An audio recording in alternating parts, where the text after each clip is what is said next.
अमर अब बड़ा हो गया था। पढ़ लिख कर अब उसकी एक अच्छी सी नौकरी एक शहर में भी लग गई थी। कुछ दिनों के बाद उसके माँ बाप ने उसकी शादी एक सुंदर और सुशील लड़की से करा दी। वह भी नौकरी करती थी। अब अमर और पत्नी दोनों जॉब करते हुए एक साथ ही शहर में बस गए थे। कुछ दिनों के पश्चात अमर के पिताजी भी इस दुनिया को छोड़कर चले गए, जिसके बाद उसकी माँ एकदम अकेली सी हो गई थी। कुछ दिनों के बाद अमर अपनी माँ को अपने साथ रहने के लिए शहर ले आया, जिसके बाद शहर में आकर अमर की माँ खुद को एकदम अकेला पाती थी। इस तरह उन्हें भी अच्छा नहीं लगता था, लेकिन एक माँ अपने बेटे की हमेशा खुशी ही चाहती है, सो धीरे धीरे वह शहर में रहना भी सीख गई थी। लेकिन अमर और उसकी पत्नी हमेशा अपनी माँ को समझाते रहते थे कि ऐसा मत करो, ये मत करो, मतलब कि वे अपने आगे माँ को गांव की तरह गंवार ही समझते थे। लेकिन माँ का दिल तो हमेशा से अपने बच्चों के लिए बड़ा ही होता है, सो वे सभी बातें चुपचाप हाँ में हाँ मिलाकर रह जाती थी।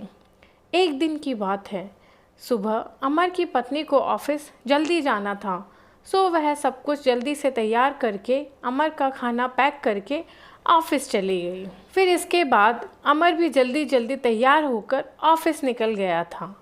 फिर कुछ समय बाद अमर की माँ ने देखा कि उसका बेटा तो खाने का लंच बॉक्स घर पर ही भूल गया है। तो माँ बिना देर करते हुए फटाफट ऑफिस पहुँच गई और पास में एक कुर्सी पर बैठ गई, क्योंकि कंपनी में बाहर के व्यक्तियों को अंदर जाने के लिए मना था। बेटे को दिक्कत ना हो इसलिए फ़ोन न करके मैसेज किया, लेकिन अमर अपने काम में बिज़ी था तो माँ के मैसेज पर ज़्यादा ध्यान न दिया। लेकिन उसकी माँ बाहर कब से उसका इंतज़ार कर रही थी।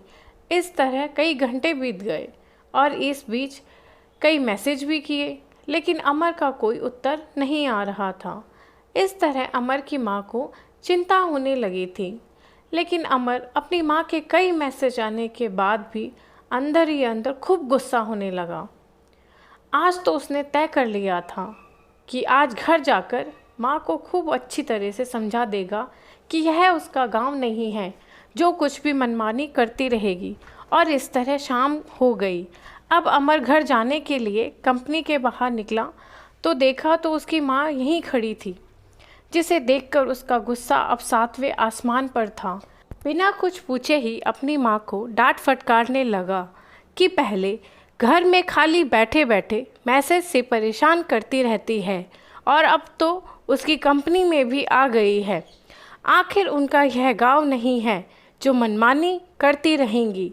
यह सुनकर अमर की माँ ने खाने का टिफ़िन अमर की ओर आगे बढ़ा दिया, जिसे देखकर अमर को अब समझते हुए देर न लगी कि वह अपना खाना भूल गया था, जिसे माँ ने उसे देने के लिए यहाँ आई थी। इसके बाद अमर की माँ बोली, बेटा भले ही तुम बड़े हो गए हो, बड़े शहर में रहने लगे हो, भले ही अच्छे बुरे की ज़्यादा समझ आ गई हो, लेकिन मेरे लिए आज भी मेरे कलेजे के टुकड़े हो, जिसे मैंने बचपन से लेकर आज तक पालते हुए आ रही हूँ। उसकी माँ उसकी परवाह करते हुए खाना लेकर आई थी, जिसे वह बिना सोचे समझे अपनी माँ को ही डांटे जा रहा था। अब वह अपने किए हुए पर बहुत पछतावा हो रहा था, जिसे देखकर माँ ने उसे एक बार फिर से अपने गले लगा लिया और इस तरह अमर अब आगे से खुद को माँ के लिए बदल लिया था। अब उनकी पहले से ज़्यादा अच्छे से देखभाल करने लगा था, जिसके बाद माँ को अब शहर भी अच्छा लगने लगा था, क्योंकि अब उसको उसका बेटा फिर से मिल गया था। तो कैसी लगी आपको ये कहानी, मुझे कमेंट करके ज़रूर बताएं। अगर पसंद आई तो इसे लाइक करें और हाँ, मेरे चैनल को सब्सक्राइब करना ना भूलें।